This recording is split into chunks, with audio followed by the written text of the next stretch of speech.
Welcome to the NHL Wraparound podcast featuring Neil Smith, President General Manager of the 1994 Stanley Cup champion New York Rangers, and longtime ESPN NHL veteran Vic Morren.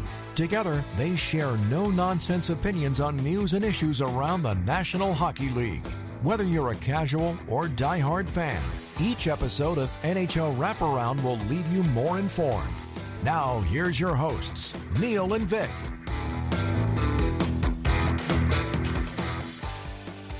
Welcome to NHL Wraparound for Wednesday, November 19th, 2025. Vic Morren, Neil Smith, and with the NHL so competitive this year, so many teams in the mix for playoff spots, even in the early going here. I think we can only say that maybe there's two or three teams that are dropping out relatively quickly. One of the teams in the mix, the Utah Mammoth, who are right on the bubble of a playoff spot, despite playing the majority of the first quarter of the season on the road. And we're going to be joined shortly by their general manager, Bill Armstrong. And that's going to be a great talk because I'm interested to talk to Bill about his Phoenix days, Arizona days, and then the transition to Salt Lake City, Utah, and what that's been like. And the fact that he's now got some money that he can spend and he can do things a lot differently than he was doing them when they were scraping by in Arizona. So it's going to be a lot of fun. And Utah's doing about exactly as I predicted they would do this year. They're knocking on the door, banging on the door of the wild card spots. And 5-1-1 at the Delta Center this year. But we'll take all that up with Bill when he joins us shortly. But first, three things you need to pay attention to. 3 hat tricks. Connor Bedard, a 5-2 win over Calgary. It's his second hat trick this season. And one of the things I noticed here, once again, Neil, was that Bedard is out on the ice in a defensive position with the Blackhawks protecting a 4-2 lead, and the third goal, the empty netter, came as he just turned and wired a shot from literally 180 feet away. But again, this is the confidence that Jeff Blashill is showing in Bedard to put him in these late game situations to help protect the lead. Yeah, and you know what? We had Jeff Blashill on before the season started, and we talked to him, and he was excited about this Blackhawks team and this opportunity in Chicago. He got a lot of years of trying to rebuild the Detroit Red Wings. And when I say that, I don't mean that he was trying to do it by himself, but he was trying to take what he knew was an uphill battle with the Red Wings and do the best he could and work with their young players. And obviously he is doing a real good job. And especially, as you noted, with Bedard, to show him the confidence that I do believe in you. I want you to believe in yourself, not only in your offensive skills that you've shown your whole life, but also in your hockey IQ and the way you can play the defensive part of the game. Hat trick number 2. Macklin Celebrini of the San Jose Sharks scoring all 3 goals in a 3-2 overtime win against Bill Armstrong's Utah Mammoth. He has 30 points in 20 games. The only other teenagers to accomplish 30 points in 20 games, Wayne Gretzky, 1980-81, and Sidney Crosby in 2006, 2007. So you talk about putting yourself in some elite company. Celebrini doing it. I'm surprised you didn't have Mario Lemieux on that list with them, but I guess he didn't do 30 points in 20 games. Celebrini has been just fantastic for San Jose. And you watch him play, it's hard to believe he's a teenager, except when you get a good close-up on his face, because he still has a baby face. But he's an excellent player. And I think that this notes how good a hands the NHL's in when you say that Bedard got a hat trick on the same night as Celebrini got a hat trick. Now all we need is for defenseman Matthew Schaefer to get a hat trick. That'll be a little bit harder for a defenseman. But those are the last 3 number 1 overall picks in the NHL entry drafts. And we've seen these NHL institutionals that say this is the next golden age of hockey. And when you look back at Ovechkin and Crosby and Matthews and McDavid, and now these 3 youngsters coming up, great future for the NHL. It certainly looks that way. And when you add into that there's not going to be a work stoppage, which all the others have had to go through, by the way, there's bright things ahead. If this can keep going the way it's going, this is year 3 for Bedard, but he seems to really be finding his own after struggling for 2 years with a very struggling franchise, the Chicago Blackhawks. So same with Celebrini, struggling franchise. That's how you get the number 1 pick. Islanders are a little bit different case when we talk about Matthew Schaefer, because the Islanders were not a bottom team of the league. They weren't number 32 or 31 in the league. They just happened to win the lottery and moved up by 10 spots. What a blessing that was for the Islanders and their fans, because this kid is really something else. Really is. Hat trick number 3, Jake Guentzel. His 8th career in a 5-1 win over the New Jersey Devils. Since the start of last season, when Guentzel went over to the Lightning from the Carolina Hurricanes, 99 games played, 52 goals, 48 assists, 100 points, and a plus 21. Steven Stamkos, by comparison, who departed the Lightning for the Nashville Predators, 102 games, 31 goals, 27 assists, 58 points, 42 fewer than Guentzel, and a minus 44. What a contrast.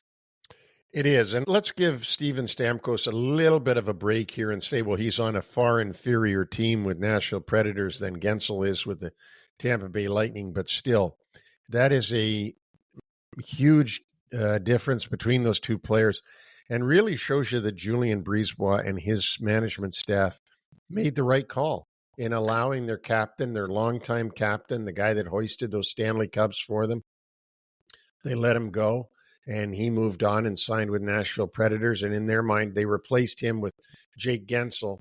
And now you can see that move was the right move to make, a hard move to make, because, it's an emotional one for the fans, letting go of number 91. But I'm sure they're all glad now that they have Jake Guentzel wearing the blue and white. But remember the other thing about Stamkos, it was that he was supposed to go to Nashville and bring that team next level. That was not a bad team. It was a playoff team the year before he got there. So he was supposed to bring it up to the next level, and that just hasn't happened. Yeah, he, along with the others that they signed that summer. People were looking at a Stanley Cup possibility that summer. Yep. They're light years from a Stanley Cup. Item number 2. The New York Islanders are now 5-1 on their 7-game road trip after a 3-2 win in Dallas, which marked the season debut, of Captain Jamie Benn for the Stars, who had been out for surgery for a collapsed lung. But this game was incredibly wild in that third period, because it's a 1-1 tie. Islanders went ahead on Bo Horvat's 13th goal, and then up 3-1 on a goal by Kyle Palmieri, with Horvat in the penalty box for a double minor, and then wound up serving a misconduct, which essentially took him out for the rest of regulation. Jason Robertson got the second goal of the game to make it 3-2, and then the controversy began with Mikko Rantanen with a real dangerous hit on Alexander Romanov. Romanov went in literally face and shoulder first into the end boards. I thought Patrick Roy was going to have a stroke. And the optics of the way Romanov went down and then the way he was helped off was pretty awful. It was really bad. And, of course, I'm sure that Patrick Roy loved being able to do his stuff behind the bench like we've seen him do in Colorado and other places, and rant and rave and get all red-faced and go crazy. I don't know who he was doing that at. But anyway, it was a bad hit in that game by Rantanen on Romanov. And then the goal was nullified by goaltender interference, which I thought, I'd love to hear what Dave Jackson has to say on that one, because I thought that Robertson was actually pushed across the front of the goaltender Riddick at the end there. But the referees and Toronto, being the war room, the situation room, they all looked at it and they said, yes, it was goalie interference. So that was basically the end of the game right there. No tying goal, and the Islanders win 3-2 on the road. I think we're still waiting to hear on Romanov, but one thing that we did learn was that after the game, he did not go to the hospital, which by the look of things it was hard to imagine that he could go off the ice looking that way and then just wind up spending time in the trainer's room after that. So again, hopefully he's okay. There was the usual defense of Rantanen, in this case, coming from head coach Glenn Gullick, saying that maybe he was tweaked a little bit by defenseman Scott Mayfield. But if you look closely at that video, Rantanen is full on concentrating on laying that hit. A dangerous hit, but also hearing that the boarding major and the game misconduct, that's as far as the discipline goes. No supplementary discipline coming for Rantanen. I think he's lucky that there's no supplemental discipline coming, maybe because there was an injury on the play. Maybe, but it was very dangerous. We're not going to speculate, and we'll certainly have an update on short shifts on Friday.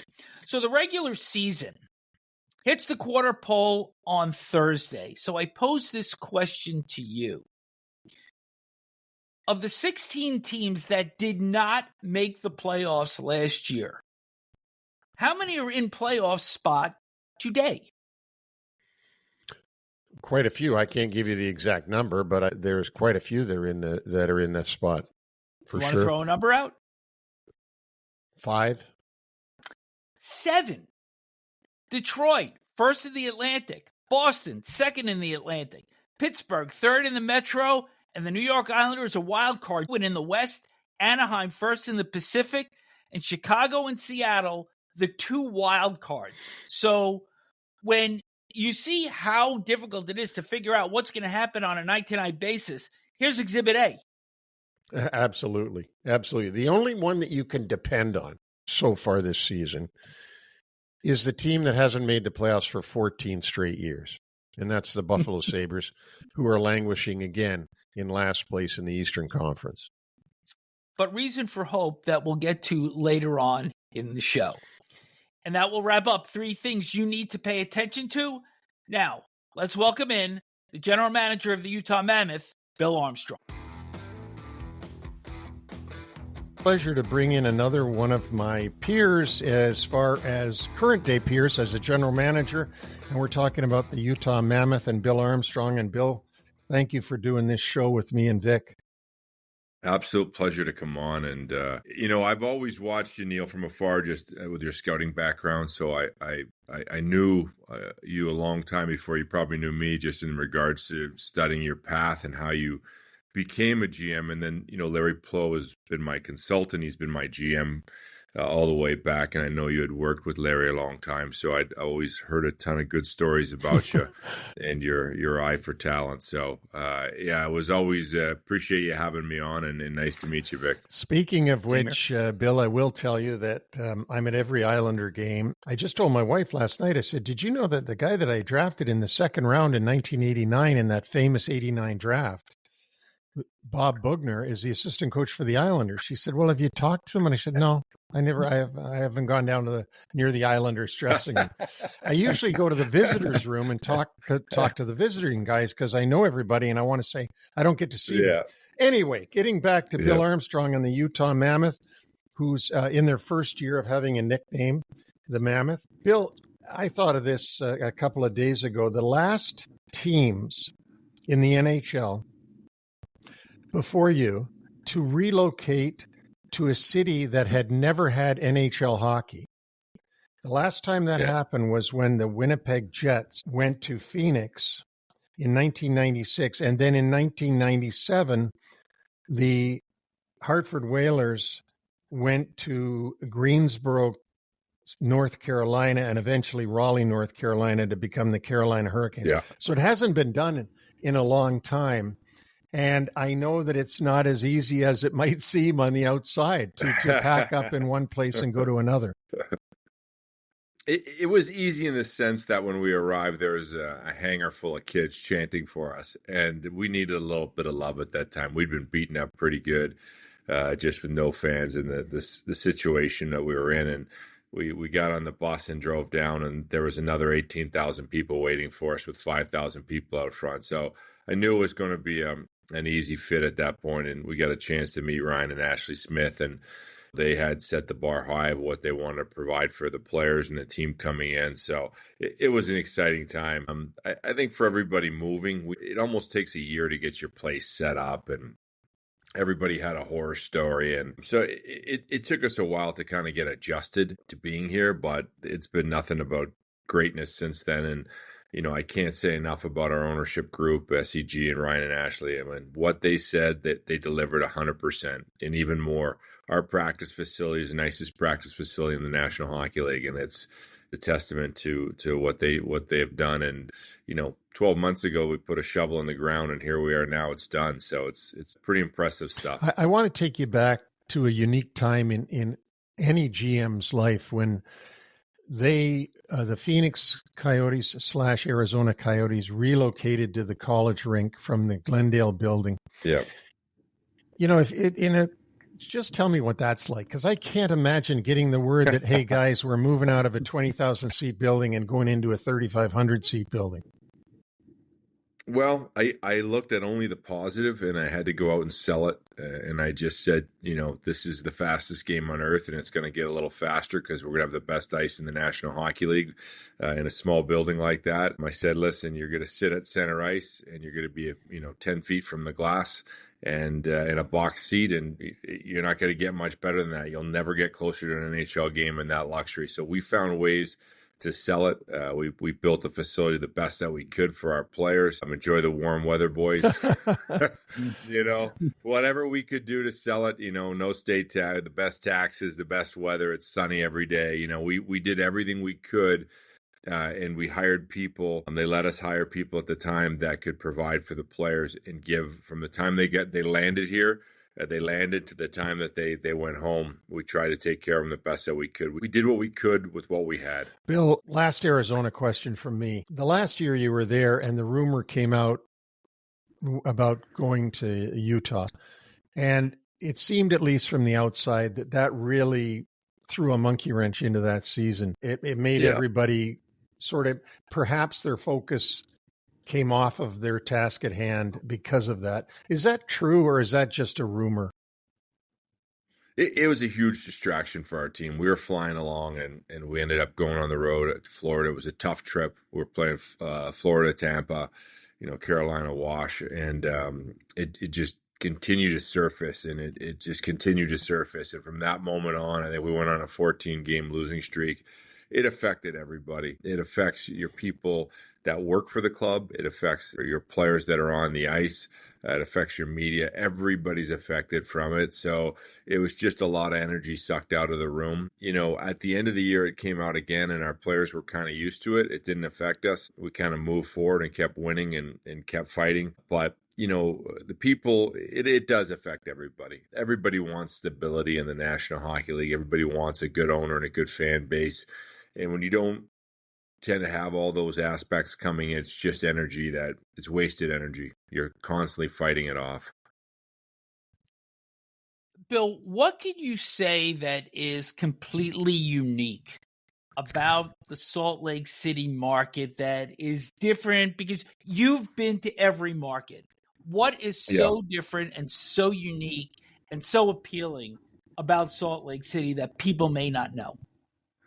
People in Salt Lake are super nice people. I can't tell you the enthusiasm that they had for hockey. Nobody could have predicted that. I don't think Ryan Smith and his group and everybody else could have predicted that when you walk into our building, and hopefully you guys can come see it, it feels like it's been around for 40 years. From the songs they play to the chants that people have to everybody wearing a Mammoth uniform, like it's jersey on. It's just crazy how well it's been done, and it makes it feel like it's been there forever. And it starts with our fan base. They're crazy. They're great. It's one of the loudest buildings in the National Hockey League. Bill, last season, I did a interview on one of your radio stations all year long. And so I kept good track of how you guys were doing in the first season there. And you struggled on home ice. And then this year, you don't struggle on home ice. You're doing really well.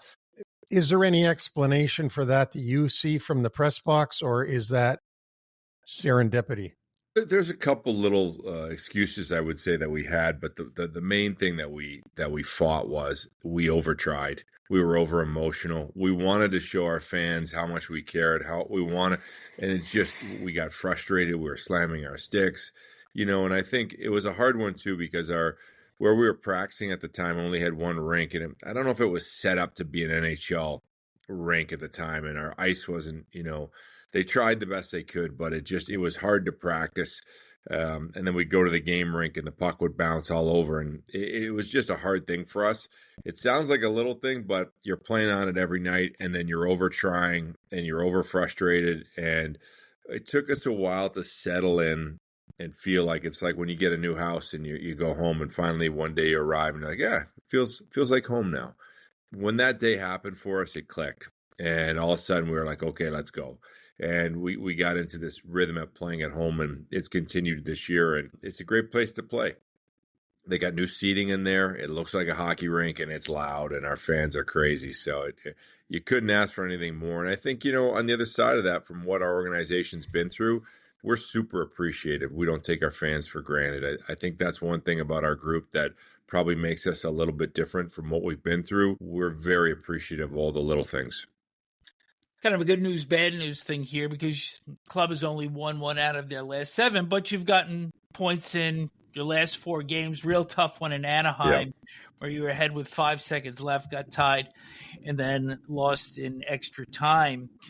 But now you've got some home cooking coming up because along with Anaheim and Los Angeles, you've played the fewest home games. So you can see with the 5-1-1 record that comfort level is really starting to kick in, and something that you're sitting right on the bubble now, and perhaps you can use this schedule really to your advantage.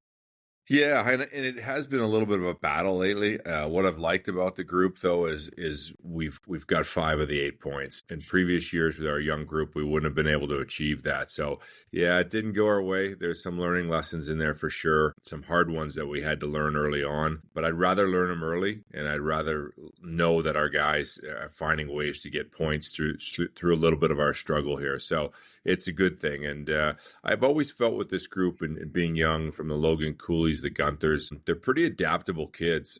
They want to win bad, and they want to learn quick. And it's one thing to achieve points in the NHL.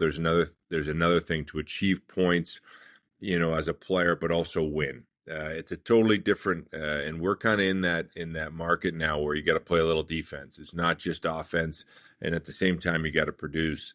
And our kids have adapted real well to that, and they're getting hardened every night. And when you have a loss like that in Anaheim, we're going to be a little tougher after that loss now that we've experienced that.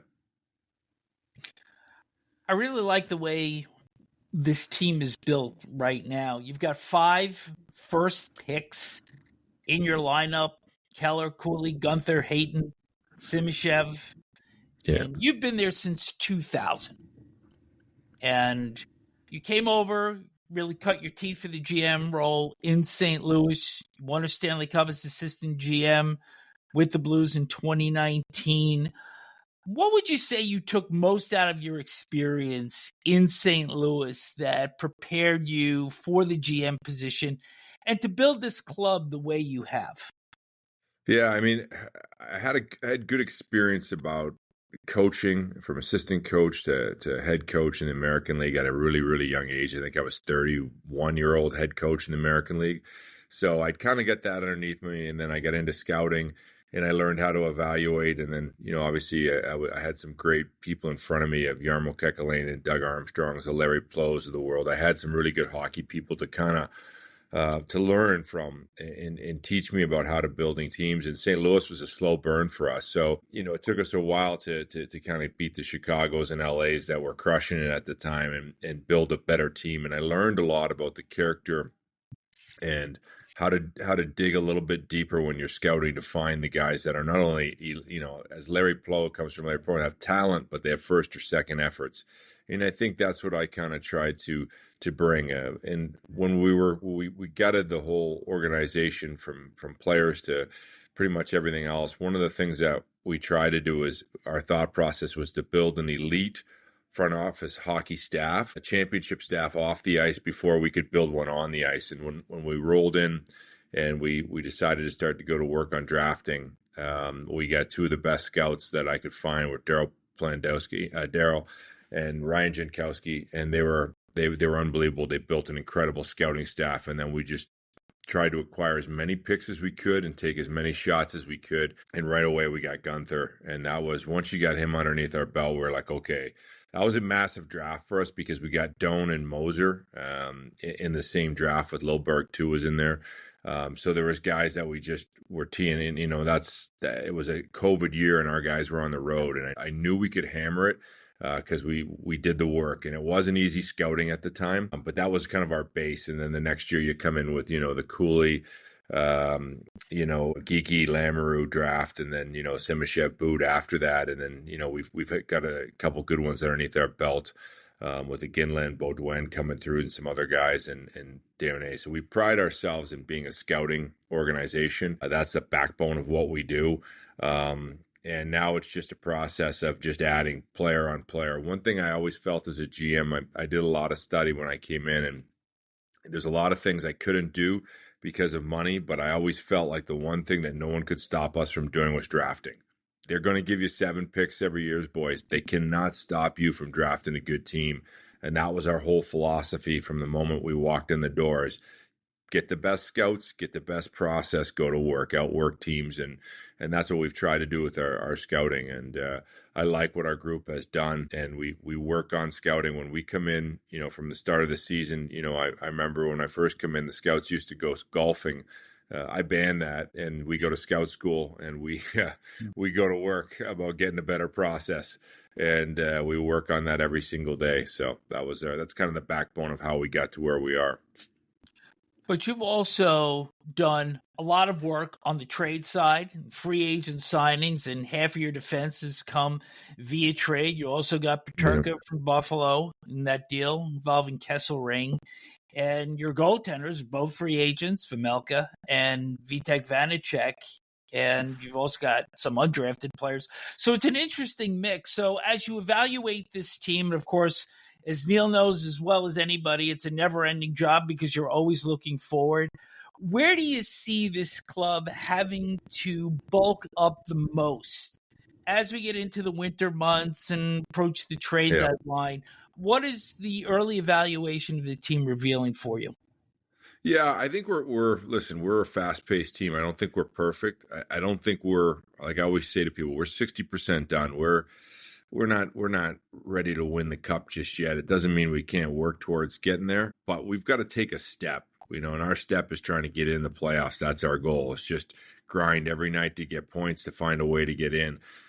The good news for our club is that we've got a few players in the minors that have a chance to come up and make an impact. So I don't know if the trade market is going to happen definitely for us, but I think what's going to happen is you're going to see some players push from the bottom. I think Daniel Boot, he's probably leading rookie scoring in the American League. He's 6'8". Lamoureux on the backside's taking huge step. He's 6'7", and Duda on the backside too. And there are a few other players that I'm not mentioning. That doesn't include, the Aginlas and Dionne and all the other guys and Baudouin that we've drafted that are coming in the following year. So if we're patient with the process and we have a little patience, we can let our guys roll in. And, we've had great success with the Doans and the Gunthers of putting them in the American League, getting them games, getting them to kind of grow through the American League. And I'm a huge believer that you play your way out of the American League, you're a lot tougher and you're a lot better by the time you get to the National Hockey League. Bill, you talk about patience just now, and if we can be patient, and the most important person to be patient, I know, is the owner, but that's not where I'm going on this. You have been extremely patient with your coach. And when I say you've been patient, I'm not saying because it's not for good reason, but tell us about Andre, because he doesn't get that much publicity, and he's been there quite a while. Look, the facts of the matter are he's missed the playoffs many years, just like Jeff Blashill did in Detroit. And there was good reasons why Jeff Blashill missed the playoffs. And now he's a real good coach in Chicago. So can you tell us about your coach? Yeah, I mean, when we ended up acquiring Andre, what I liked about him was he was a coach that's coming out of junior, that he was able to get the most out of his players and be hard on them, but not leave a scar. And he's a really good communicator. That they play hard for him, and I felt like he could get through the rebuild with us. He's smart enough to be able to kind of adapt and change as the team gets better. It becomes a different game. When you're going through the rebuild, it's a different game that you're coaching. He was trying to establish culture of working hard and doing all the right things and playing hard and getting that selfishness out of the locker room. And I think he did an amazing job of that and getting everybody to buy in and take small steps every single year. And if you can look at our record, we've gotten better every single year, and the pressure has increased, which is a good thing. Like you want that pressure. It's a privilege to have that every day that you can feel. And Neil knows it. When you wake up in the morning, it's the first thing you feel in your gut, and it doesn't go away from the 4th of July all the way to the end of the year. And that's a great thing because you're constantly trying to make your team better. And I think Bear has been able to evolve. Andre's been able to evolve and take the next step every year with our group. And he's a really good communicator. I think players love to play for him. I think his strength is when something goes wrong, he can fix it and he can self-correct the team. And I like the job that he's done. And he continues to have great relationships with our young players. And one of the things that we never talk about when you mention him is the environment that he creates. He creates an environment where people want to come to the rink on the days that they're supposed to be at the rink and the days, when they can just wander in here and, get ice and work on their shooting. He creates an incredible environment for our players. They want to play for him and they want to come to the rink. Bill, having said all that, the credit goes to you for the patience you've shown both when you were in Arizona, and it's been a short period now in Utah, just last season, obviously. And there must have been times when media, fans, people said like, geez, we're not winning. Why don't we get a different coach? But you held strong and said, no, we're not doing that. That's not where we're going. We always had a process here and we always set goals internally. So one of the things was, we and I'll tell you, we love the analytical side, and our first guy that we hired, he set the analytical bar so high. We'd go in the room and we were comparing ourselves to Colorado, and we had to get away from that in the rebuild. We had to be like, okay, who are we? What can we achieve this year? And I think because we just buried our head in the process with coach too, and just said, okay, these are the goals we want to achieve, and this is what we want to get out of every player. And when you go in there and you achieve every year, he does, and that's a credit to him too, that you don't go in the wind so much. And we were in a market then, and we're in a market now that it's a little bit different. It's almost like a St. Louis market where you don't have to fire your coach every 3 games. And so I mean, I was one time I was standing there and as a Canadian media guy, and we were in Montreal. And he started giving it to me about, you didn't win, kind of what you're just talking about. And I pointed to the rafters and I said, the last time you won a championship was when? And you've had every resource in the world. And it's 30 some odd years or whatever. Look how long. And you guys have gone after it every single year. Yeah. And so, it's planning. That's one of the hard parts of the Canadian market is you don't have time to plan, where we did. You look at the Anaheims and the San Jose's. They've had time in their market to kind of rebuild and reboot and go at it. And when you're in Canada, it's hard to do that. Here we get a little bit of grace period to rebuild, and we used all of it. So having said all that, and that's great stuff about your coach. I want to just hit on the uniforms because you changed this year. You went from the Utah Hockey Club, which I actually had thought that's what you would do because there wasn't time the first year to get all the stuff done that has to be done when you have a name. You kept Utah, though, going down your road jerseys. What's the reason for that? Or is there a reason? Well, it's great pride. We get in these situations where you're in the, Ryan Smith's suite after the game and the governor from Utah is there, is a great man, and you say hi to him and you're like, I have so much pride living in your state and playing in here, and the people, they're so proud of Utah. We wear it for the people, and just to say that across your chest, it's the simplest form of being proud to play here. It's a really special place in that manner. And they're grateful people. There's such a positive vibe in our community, whether you play for the Jazz or you play for the Mammoth. But people are super positive about it, and they're grateful to have, NBA and NHL hockey in their city. And so I think we do wear it for the people in the state. I think it's great that it just differentiates, and you've got a fabulous new logo, but at the same time, you do show that different identity and pride on the road by just having the state of Utah across the jersey the same way it was in your first year there. So you maintain those roots. But before we let you go, want to bring you back to 1990. Oh, God. Because you are certainly a piece of junior hockey lore. You scored the game-winning goal in double overtime for the Oshawa Generals to beat Kitchener Rangers. And that goal originally was credited to Scott Lewick. Yes. And then was changed. But, I went back to various websites, and some have you with one goal in the tournament. Others have you with no goals. So what's the real lore behind that? Because the celebration was absolutely phenomenal, and we have a picture of you with the Memorial Cup afterwards. So tell us the lowdown of the entire episode for you, because wasn't Oshawa your third team that year? Yeah, it was. I was working at a gas station in Concord, Ontario, after my season was done, and I picked up the Toronto Sun, and our team had moved from Toronto to Hamilton, and it said we'd got the Memorial Cup, and I go, there I am, in May, and I already know I'm going to be in the Memorial Cup, and I don't know, I had that extra bit of sense. I trained harder to fight in the summer. I worked at it constantly. I was in the gym. I was on the ice. I just knew it. And there I go to Hamilton, be the captain, and we're going to host, and we were awful. When I tell you we were bad, and I got traded to Niagara Falls, and then I got finally traded to Oshawa. When I got to Oshawa, we lost 10 straight games in a row. We were the number one ranked team in Canada, and they added me, and we lost 10 in a row. With Eric Lindros on your team. Yeah, and then we added the Big E, came in, Freddie Brathwaite came in, and we started to roll, and we beat teams 3-2, 4-3, like just the right way. We played the right brand of hockey, no panic. We just crushed it every night. We won. We were a team you can only imagine behind the scenes. We loved each other. There's great coaching, Rick Kornacki, Larry Marsden, just an unbelievable junior. And they took pride about being from Oshawa too. Like they were all about the details. They were on me about making sure that I fought. They were on me about the details in front of the net and playing hard, tough hockey. And they had one thing that stood out in practice every day. Coach would say to me, hey, make sure you hit the net. Make sure you hit the net. Yep. Make sure you hit it. If he didn't say it a million times to me, and there we are in Copps Coliseum, where I got traded out of all places. Yep. And the puck comes to me, and it rang through my head, make sure you get it on the net. But I also, when I shot that puck, wasn't very fast.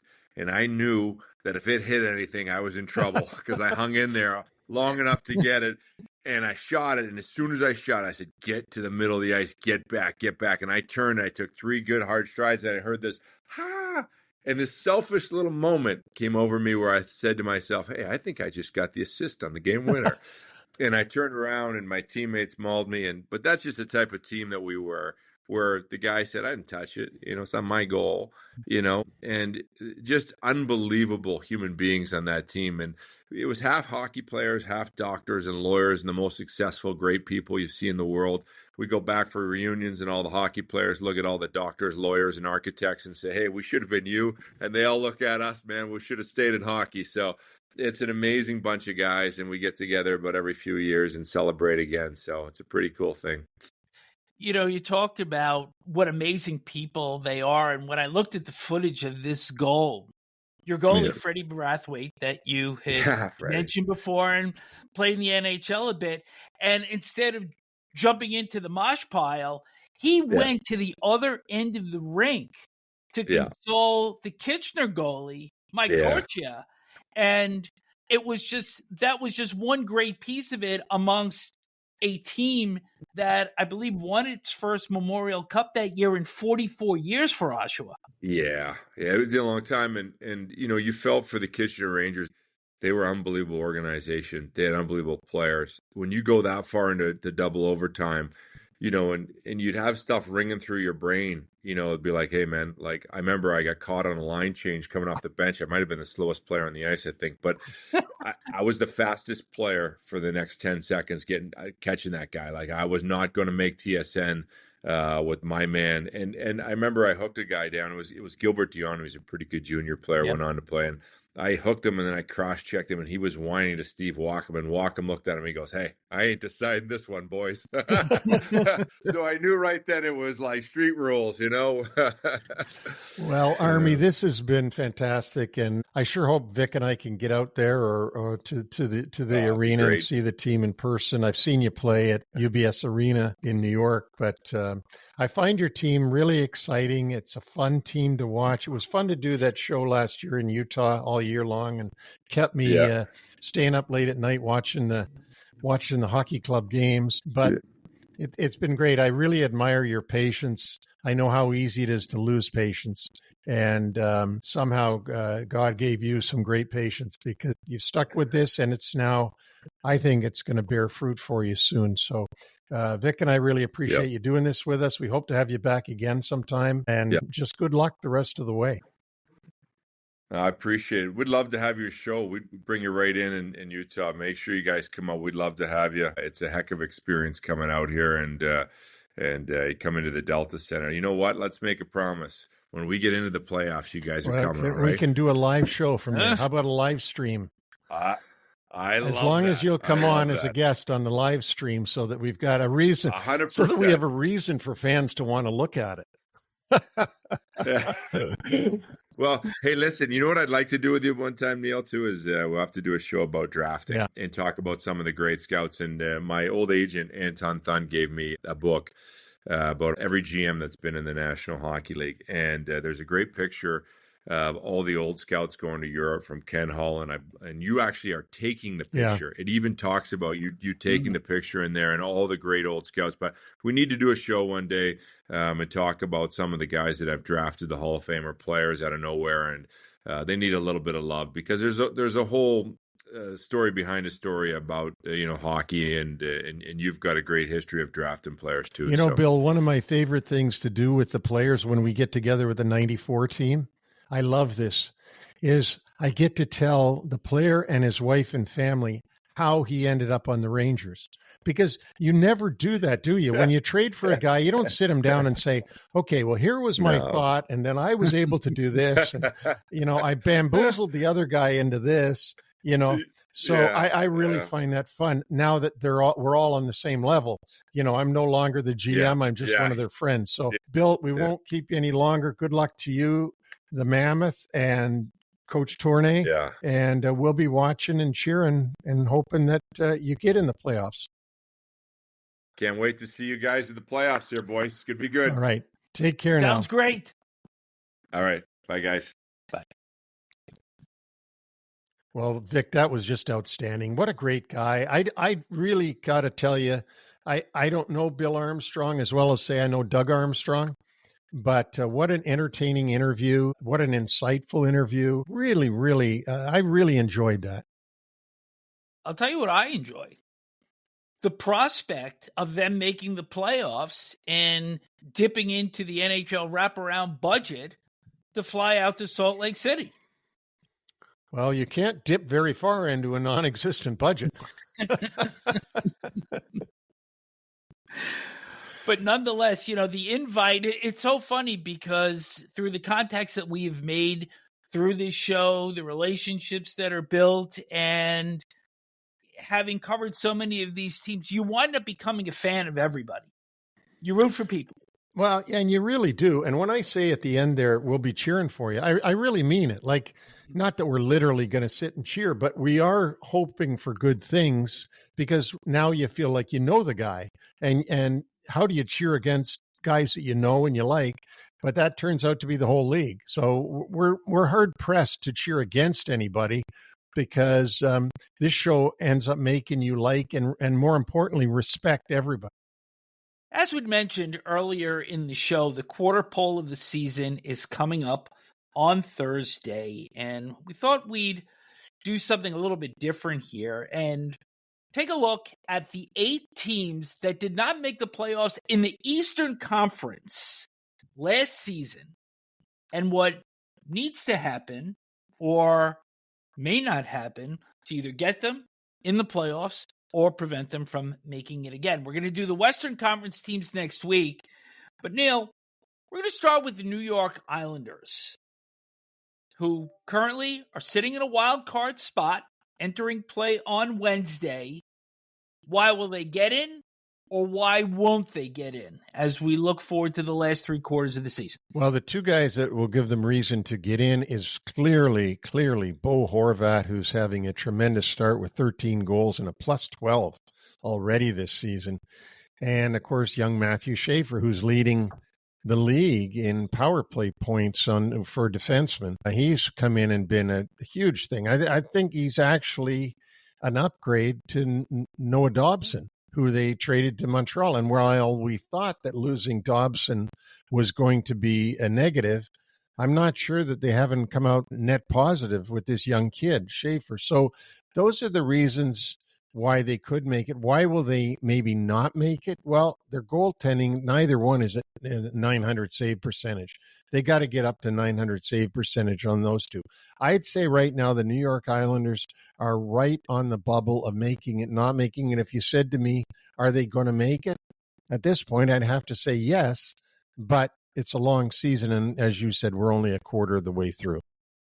But Vic, what about our friend, the Boston Bruins? I think the reason that they may get in, or they could contend, is because Marco Sturm has done a really nice job putting a structured system in. They don't have overwhelming personnel, but you can see that this team is buying into what Sturm is selling this year. However, the reason I don't think they would make it is because their top-end scoring is just too thin. If David Pastrnak or Morgan Geekie get hurt, that's going to be it for them, because there will simply be too much of a shortage of offensive production to be able to sustain over a long period of time. So now I throw it back to you. New York Rangers. Why or why not? Well, why is because they're playing so well on the road. They're road warriors. They go away. They win everywhere they go. Why they're not going to make it is because in their own barn they can't win a game. They've won 1 game in their own building, and that's Madison Square Garden, where you should have a distinct advantage over the road team coming in. The other reason why they may not make it, JT Miller. He's not doing enough for them. He's got 10 points in 21 games, and I think he's getting the 4th most ice time on the team. He's got to do more than that. I'm not sure that they're a heavy enough team. They're 14th in the conference in goals for. They're good on goals against. They're 4th in goals against. Right now, if you had to say will they or won't they, I say they're not going to make it. But let's stay within New York State and go up to Western New York and our favorite 14-time non-making it team with the Buffalo Sabres. You're rough. I think the only reason, it's actually not the only reason, but I think it's time. And some of these players are starting to come of age a little bit. Of course, Tage Thompson has been there, but they've got a number of other players that can offensively produce on that club. I think they have one of the better young defense corps in the league. Rasmus Dahlin is back after having spent time in Sweden. He missed 3 games to be with his fiancée who had a heart transplant. He came back. He's got 4 assists in the first 2 games.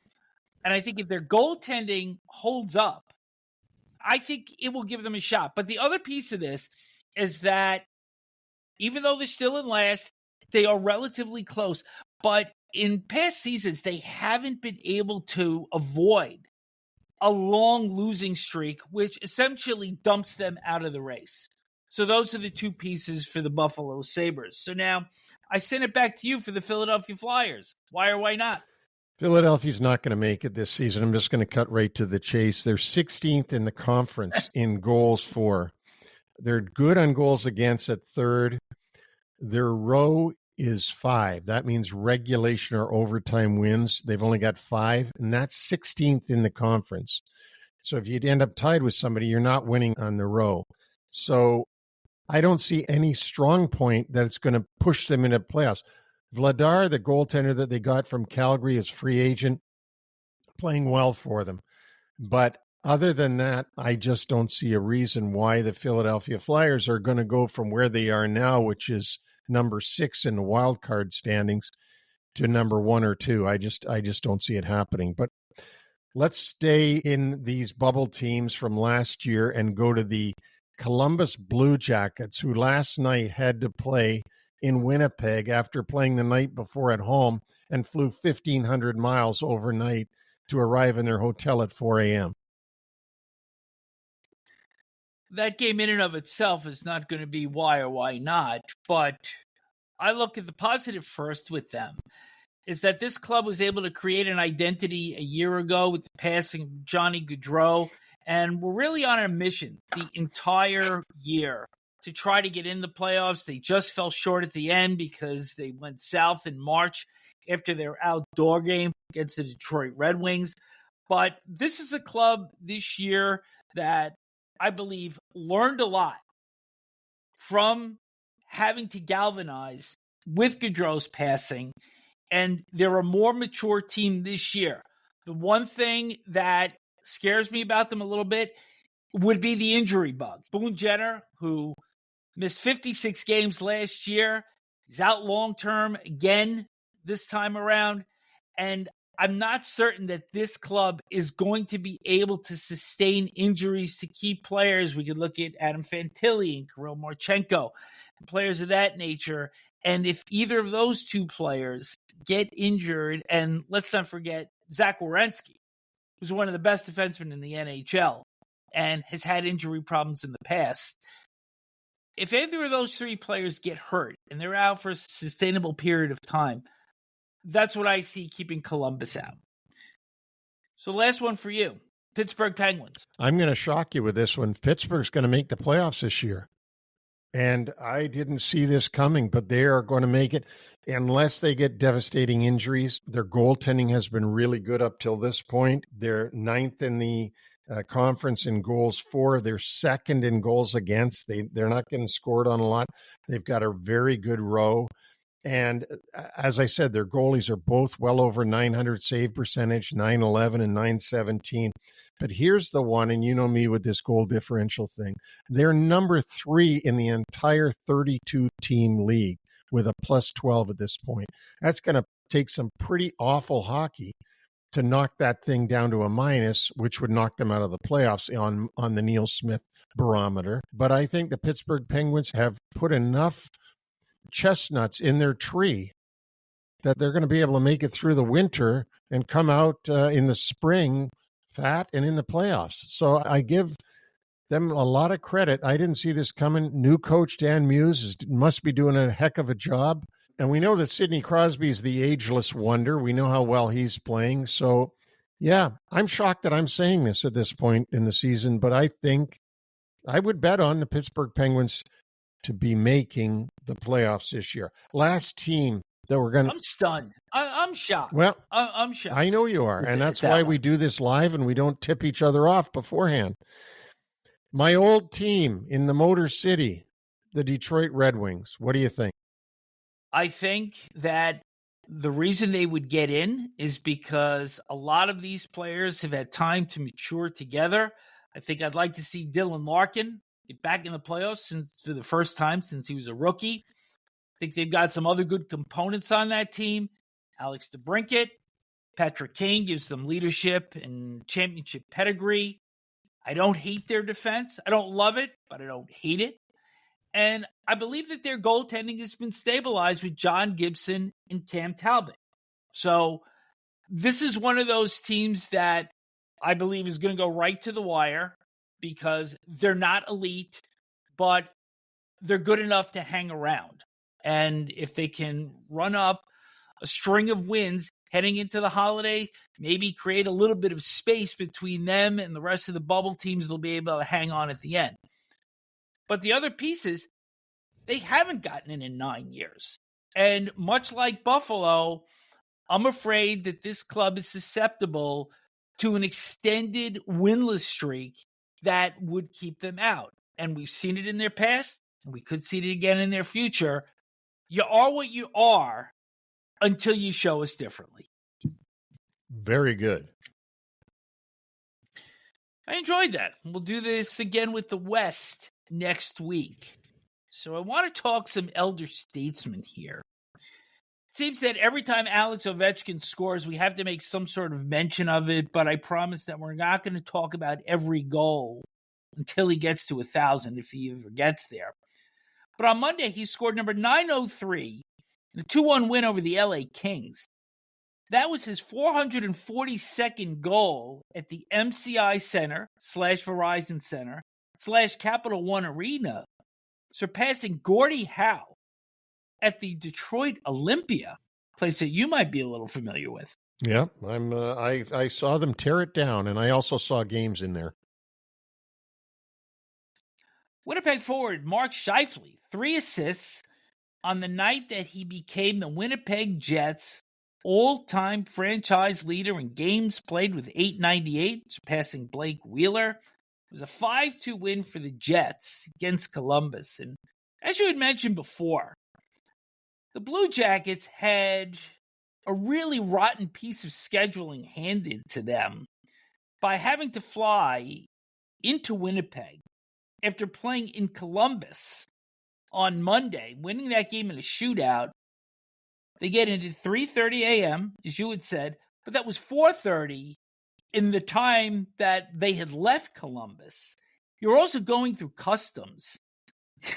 That's pretty rough. That's really unfair. I mean, there is no chance that the Winnipeg Jets are a really good team, and they're sitting in Winnipeg waiting, not playing, watching Columbus play Montreal. Then Columbus gets on a plane in Ohio and flies to Manitoba and has to go through customs and get to the hotel so late. I've actually was so appalled, but I've never seen this before, where a team has to do something like that on a back-to-back situation. At least if Winnipeg had played the night before, they'd have some chance, but they had no chance with that kind of schedule. Everybody goes through it, and of course, scheduling now is much more complicated with every arena being a multifaceted facility. In our past, I think we remember that teams would generally, back in the, let's say, original 12 era, would have maybe 2 designated home nights and a designated road night, and that would, of course, change if they went on road trips and stuff like that. And right now, you just see games scattered all over the place. Yeah, because you have to get in all these games, 32 teams, and each team has to play 82 games, and there's Olympics in the same season. You're jamming everything together. You know where I was on Tuesday? Probably sitting at home watching TV. No. It's a non-record day for us, but the Hartford Wolfpack, the Rangers' minor league affiliate in the AHL, had a school day game that started at 11 a.m., so a lot of the districts in the surrounding Hartford area brought their students, about 5,000 screaming kids with a pitch high enough to attract like every dog in the Hartford area to the arena. But nonetheless, part of the intrigue of that game was Milan Lucic playing for Springfield, and he's on a PTO, was signed by the Blues to that professional tryout on November the 4th. And through 4 games, he's got 1 assist and is a -8. And I got to tell you something. He's a former Stanley Cup champion, 2011 with the Bruins. He still works hard. He tries. But boy, he is just a Hulk around the rink right now. And getting from A to B on an AHL level was challenging. I don't see it on an NHL level. And if the Blues have to call him up, they're in trouble. Yeah, well, he probably just wants to give it one more shot before he hangs it up for good. He struggled in his days in Edmonton and Calgary, and he's been given some chances. He certainly had a good career. If this is the end of it, he did have a good career. For sure. You've got some personnel updates and more news coming out of Florida, and it's not good. No, it's not. Cole Schwindt. He'll be out 2 to 3 months when he broke his arm banging into goaltender Bobrovsky on his own team. That's plain bad luck. And listen to this one. E2 Lusterainen out week to week because of a barbecuing accident. I mean, I barbecue every night, and I don't know what kind of accident you get in a barbecue, but maybe the lid fell on his arm. I don't know. Here's another one for you. Toronto, Auston Matthews, improving, but definitely out for Thursday's game. Let's hit some other injury updates here. And I'm going to save Toronto for last in this one because I want to actually talk about the game itself. They played on Tuesday against St. Louis. Charlie McAvoy, the Bruins, still possible surgery after being hit on the chin by a Noah Dobson shot on Saturday in Montreal. He did not travel with the team as the Bruins start a 4-game road trip. 5 of the 6 Americans that have already been named to the U.S. Olympic team have missed time this year due to injury. McAvoy, Matthews, both Tkachuk brothers, and Quinn Hughes. Jack Eichel is the lone exception there. Unbelievable. It really is. And now Jack Hughes, who you be sure will be on that team, is out with a cut finger that required surgery. In Seattle, goaltender Matt Murray is out for 6 weeks after leaving Saturday's win against San Jose, but just in time because Joey Decord has been activated after missing 5 games with an upper body injury. So, in effect, Seattle now has their number 1 and 2 back with Decord and Philip Grubauer. Yeah, so Lane Lambert's got to continue having a good start to the season. Seattle has fluttered a little bit lately, but the goaltending being straightened out should get them back on track. Still in a wild card as we record this on Wednesday. For Vegas, defenseman Jeremy Lauzon is on IR. He was put there prior to the Golden Knights 3-2 win over the Rangers on Tuesday. And now let's circle back to Toronto because Matthew Nyes missed that game on Tuesday against St. Louis with a lower body injury. The Maple Leafs had $35 million worth of salary out of the lineup for that game. And what made this one pretty intriguing was William Nylander, who head coach Craig Berube has been on constantly since the start of this season, had no shots on goal the last 2 games. First goal of the game, which was credited to Nathan Walker. Nylander actually batted the puck backwards into his own net. So he finally gets a shot after 3 games. It goes into his own net. But this does have a happy ending because he did wind up scoring the overtime winner on a spectacular play by John Tavares. Where have you heard this before? Where he drew all 3 Blues to him along the boards, managed to kick the puck out to Morgan Riley, who got it over to Nylander. Great little toe drag and a terrific move to finish on Jordan Binnington to get the Leafs a much-needed win. A terrific goal by Nylander. High skill.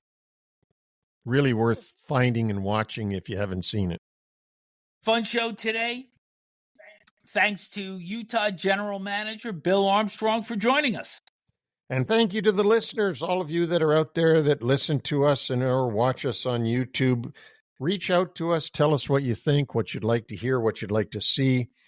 Try us at Neil at NHLWraparound.com or Vic at NHLWraparound.com. Don't forget, wherever you are, you can hear this podcast. It's Apple Podcasts, Amazon, iHeart, Spotify, YouTube.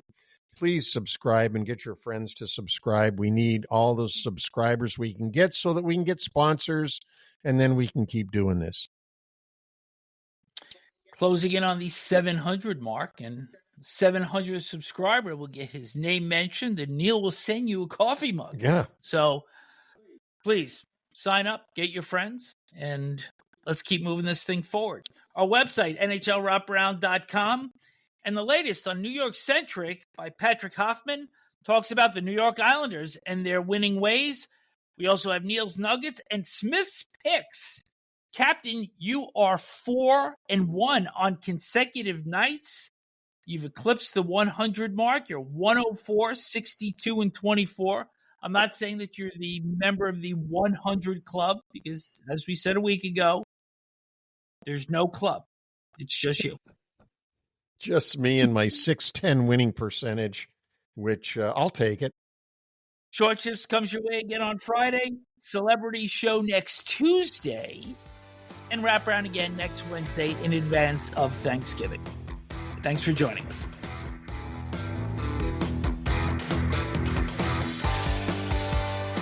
Thanks for joining us on the NHL Wraparound Podcast. Don't forget to subscribe to stay up to date on all the NHL action.